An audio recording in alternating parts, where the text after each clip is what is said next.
आइए स्टार्ट करते हैं। पहला नंबर क्वेश्चन है, सत्य कथन को चुनना है। पहला स्टेटमेंट है, ट्रेवेनियर ने भारत के हीरो की खदानों की विस्तृत चर्चा की है। और दूसरा स्टेटमेंट क्या है, मनुची का काल जो है 1653 से 1708 माना जाता है। तो चार ऑप्शन है, एक सही, दो सही, दोनों सही या डी ऑप्शन कोई भी नहीं सही। पहले का देखिए सी ऑप्शन सही है, दोनों के दोनों स्टेटमेंट आपके सही हैं। सेकंड नंबर क्वेश्चन देखेंगे हम लोग, मुगलों ने नवरोज़ त्यौहार किससे लिया था? पारसियों से, यहूदियों से, मंगोलों से या तुर्कों से? सेकंड नंबर क्वेश्चन देख रहे हैं, सेकंड का ए ऑप्शन सही है। मुगलों ने नवरोज़ त्यौहार जो है पारसियों से लिया था। किसे लिया था? पारसियों से। आइए थर्ड नंबर क्वेश्चन है आपका, सत्य कथन को चुनना है। तीन स्टेटमेंट हैं। चौसा का युद्ध 1529 में हुआ, दीन पनाह हुमायूं से संबंधित है, और मध्यकाल में बंजारे सामान्यतः व्यापारी होते थे। तो सही उत्तर का चयन कीजिए। चार ऑप्शन है आप लोगों के सामने। अगर आपको ज़्यादा जल्दी लगे तो आप वीडियो को पॉज कर सकते हैं और अच्छे से अटेम्प्ट कर सकते हैं। एक दो सही, दो तीन सही, एक तीन सही या डी ऑप्शन कोई भी नहीं सही। तीसरा नंबर क्वेश्चन देख रहे हैं। तीसरे का देखिए बी ऑप्शन सही है। पहला और दूसरा स्टेटमेंट तो सही है, सॉरी दूसरा और तीसरा स्टेटमेंट सही है। आपका पहला स्टेटमेंट गलत है, क्योंकि चौसा का युद्ध 1539 में हुआ था, 1529 में नहीं हुआ था। इसलिए आपका पहला स्टेटमेंट आपका गलत है। ठीक है, 1529 में नहीं, 1539 में हुआ था।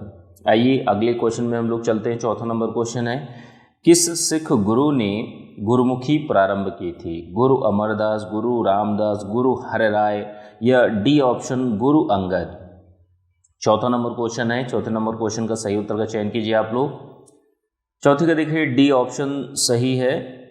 सिख गुरु एक थे, जो गुरु अंगद थे, उन्होंने गुरुमुखी का प्रारंभ किया था।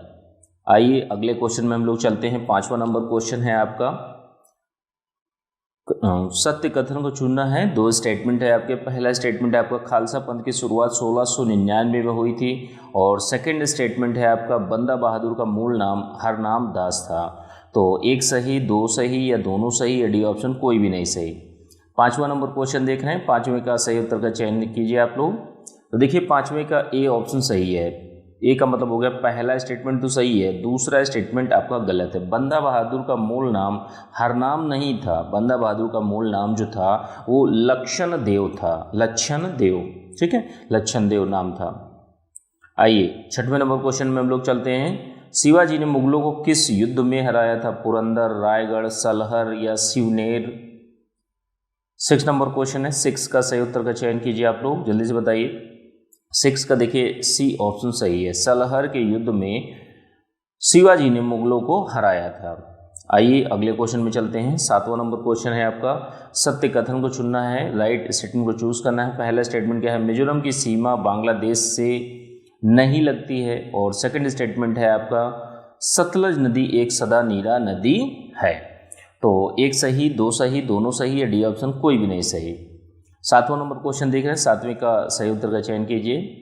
तो देखिए सातवें का बी ऑप्शन सही है। बी का मतलब दूसरा स्टेटमेंट तो सही है, पहला स्टेटमेंट गलत है। मिजोरम की सीमा बांग्लादेश से नहीं लगती है, तो यह स्टेटमेंट आपका गलत है, क्योंकि मिजोरम की सीमा बांग्लादेश से लगती है। ठीक है, इसलिए ये स्टेटमेंट गलत है। आइए अगले क्वेश्चन में चलते हैं। आठवां नंबर क्वेश्चन है आपका, चैंपियन सीरीज किसके लिए प्रसिद्ध है? आपको बताना है चैंपियन सीरीज किसके लिए प्रसिद्ध है। कुछ तत्व हैं, उनमें से बताना है तांबा, हीरा, जस्ता, सोना। आठवां नंबर क्वेश्चन है। आठवीं का देखिए डी ऑप्शन सही है, सोने के लिए प्रसिद्ध है चैंपियन सीरीज। ठीक है,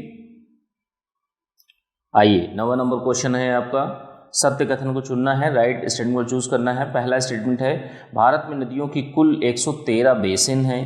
सेकंड स्टेटमेंट है, धनसिरी गंगा की सहायक नदी है, और थर्ड स्टेटमेंट है, घाट प्रभा कृष्णा की सहायक नदी है। तो सही उत्तर का चयन कीजिए। एक दो सही, दो तीन सही या एक तीन सही या डी ऑप्शन कोई भी नहीं सही। नौवां नंबर क्वेश्चन देख रहे हैं। नौवें का सही उत्तर का चयन कीजिए आप लोग। 9 का देखिए सी ऑप्शन सही है। सी का मतलब होगा पहला और तीसरा स्टेटमेंट सही है, दूसरा स्टेटमेंट आपका गलत है। धनसिरी गंगा की सहायक नदी नहीं है, धनसिरी आपकी ब्रह्मपुत्र की सहायक नदी है। ठीक है, तो इसलिए स्टेटमेंट दूसरा स्टेटमेंट गलत हो जाता है। आइए 10वां नंबर क्वेश्चन देखेंगे हम लोग। सत्य कथन को चुनना है। पहला स्टेटमेंट है तापी नदी का उद्गम स्थल मुल्ताई से होता है, और सेकंड स्टेटमेंट है अमरावती तापी नदी की सहायक नदी है। तो सही उत्तर का चयन कीजिए, एक सही, दो सही, या दोनों सही, या डी ऑप्शन कोई भी नहीं सही।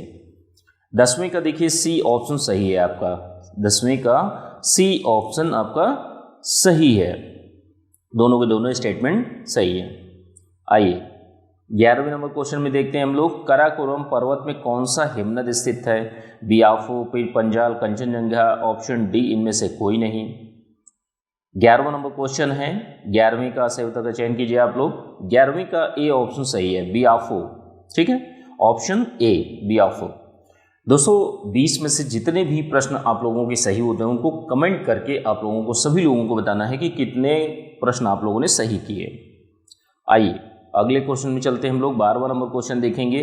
सत्य कथन को चुनना है। पहला स्टेटमेंट है मस्टर्ड गैस एक गैस होती है, और सेकंड स्टेटमेंट है सिगरेट लाइटर में प्रोपेन गैस भरी होती है। तो सही उत्तर का चयन कीजिए, एक सही, दो सही, दोनों सही, है डी ऑप्शन कोई भी नहीं सही। 12वां नंबर क्वेश्चन है। 12वीं का देखिए आपका डी ऑप्शन सही है, 12वीं का डी, कोई भी स्टेटमेंट नहीं सही है, दोनों के दोनों गलत हैं। मस्टर्ड गैस एक गैस होती है, तो ये स्टेटमेंट गलत है। मस्टर्ड गैस एक गैस नहीं होती है, द्रव होता है, ठीक है, तो इसलिए स्टेटमेंट गलत है। दूसरा स्टेटमेंट क्यों गलत है? दूसरा इसलिए गलत है, सिगरेट लाइटर में प्रोपेन गैस भरी होती है, तो प्रोपेन गैस नहीं भरी होती है, ब्यूटेन गैस भरी होती है, ठीक है। आइए अगले क्वेश्चन में हम लोग चलते हैं। 13 नंबर क्वेश्चन है आपका। सत्य कथन को चुनना है। पहला स्टेटमेंट क्या है? हेक्सेन एक प्राकृतिक रबर का बहुलक है। सेकंड स्टेटमेंट है आपका रेशम एक प्राकृतिक बहुलक है। तो सही उत्तर का चयन कीजिए, दो स्टेटमेंट है, एक सही, दो सही, दोनों सही, है डी ऑप्शन कोई भी नहीं सही। 13 नंबर क्वेश्चन देख रहे हैं। 13 का देखिए बी ऑप्शन सही। बी का मतलब हो गया कि दूसरा स्टेटमेंट तो सही है, पहला गलत है। पहला गलत क्यों है? हेक्सेन एक प्राकृतिक बहुलक है, तो ये स्टेटमेंट गलत है, प्राकृतिक बहुलक नहीं है, ठीक है। आइए 14 नंबर क्वेश्चन को देखते हैं। किसके निर्माण में फिनॉल का प्रयोग किया जाता है? पीवीसी, नायलॉन, पॉलीस्टराइन और बैकेलाइट। सही उत्तर का चयन कीजिए। 14 नंबर क्वेश्चन देख रहे हैं हम लोग। 14 का देखिए ऑप्शन डी सही है, बैकेलाइट के निर्माण में फिनॉल का प्रयोग किया जाता है। 15वां नंबर क्वेश्चन देखेंगे हम लोग। 15 नंबर क्वेश्चन देखेंगे। सत्य कथन को चुनना है। पहला स्टेटमेंट आपका बुलेट प्रूफ वस्त्र बनाने में पॉलीएमाइड का प्रयोग होता है।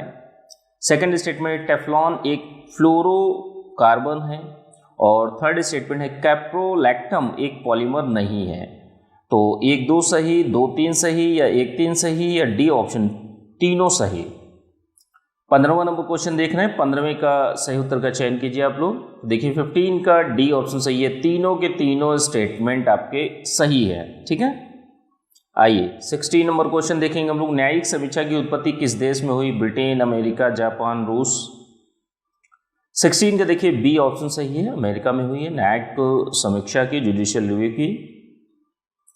17 नंबर क्वेश्चन है आपका। सत्य कथन को चुनना है। दो स्टेटमेंट है, न्यायिक समीक्षा मूल अधिकारों की रक्षा भी करती है, और सेकंड स्टेटमेंट है न्यायिक सक्रियता का सर्वप्रथम बार प्रयोग 1947 में किया गया। तो एक सही, दो सही, या दोनों सही, या डी ऑप्शन कोई भी नहीं सही। 17 नंबर क्वेश्चन का जो सही उत्तर है ऑप्शन सी, दोनों के दोनों स्टेटमेंट आपके सही हैं। आइए 18 नंबर क्वेश्चन को हम लोग देखेंगे। भारत में जनहित याचिका की शुरुआत किस वर्ष हुई? 1978 के दशक में, 80 के दशक में, 72 के दशक में, या 95 के दशक में, ठीक है। बताइए कौन सा उत्तर सही होगा। 18वां नंबर क्वेश्चन है। 18वें का बी ऑप्शन सही है, 1980 के दशक में भारत में जनहित याचिका की शुरुआत हुई थी। आइए अगले क्वेश्चन में चलते हैं हम लोग। 19वां नंबर क्वेश्चन है। सत्य कथन को चुनना है। दो स्टेटमेंट है, जनहित याचिका न्यायिक सक्रियता का ही एक उत्पाद है, और सेकंड स्टेटमेंट जनहित याचिका पर सक्रियतागत कानून लागू होते हैं। तो एक सही, दो सही, दोनों सही, है डी ऑप्शन कोई भी नहीं सही। 19वां नंबर क्वेश्चन देख रहे हैं। 19वें का देखिए सी ऑप्शन सही है, दोनों के दोनों स्टेटमेंट सही है आपके। आइए अगले क्वेश्चन में चलते हैं, और आज का लास्ट क्वेश्चन है दोस्तों। सत्य कथन को चुनना है, राइट स्टेटमेंट को चूज करना है। पहला स्टेटमेंट है छपाई में प्रयोग की जाने वाली स्याही एसिटिलीन के अपघटन से प्राप्त होती है। और सेकंड स्टेटमेंट है मीथेन गैस उत्पादन करने वाला क्षेत्र गेहूं का खेत होता है। तो सही उत्तर का चयन कीजिए, कौन सा उत्तर सही होगा। 20वां नंबर क्वेश्चन देख रहे हैं। 20वें का देखिए डी ऑप्शन सही है, दोनों के दोनों स्टेटमेंट सही गलत हैं। ठीक है, ये गलत क्यों है, पहला क्यों गलत है, छपाई में प्रयोग की जाने वाली स्याही एसिटिलीन अपघटन से प्राप्त नहीं होती है, यह मीथेन के अपघटन से प्राप्त होती है। और मीथेन गैस उत्पादन करने वाला गेहूं का खेत नहीं होता है, ये धान का खेत होता है। ठीक है, तो इसलिए दोनों के दोनों स्टेटमेंट गलत हो जाते हैं। तो ये आज की टेस्ट सीरीज रही। और दोस्तों डेली आप लोग करंट अफेयर को रिवीजन करते रहिए, अच्छे से चीज़ों करते रहिए।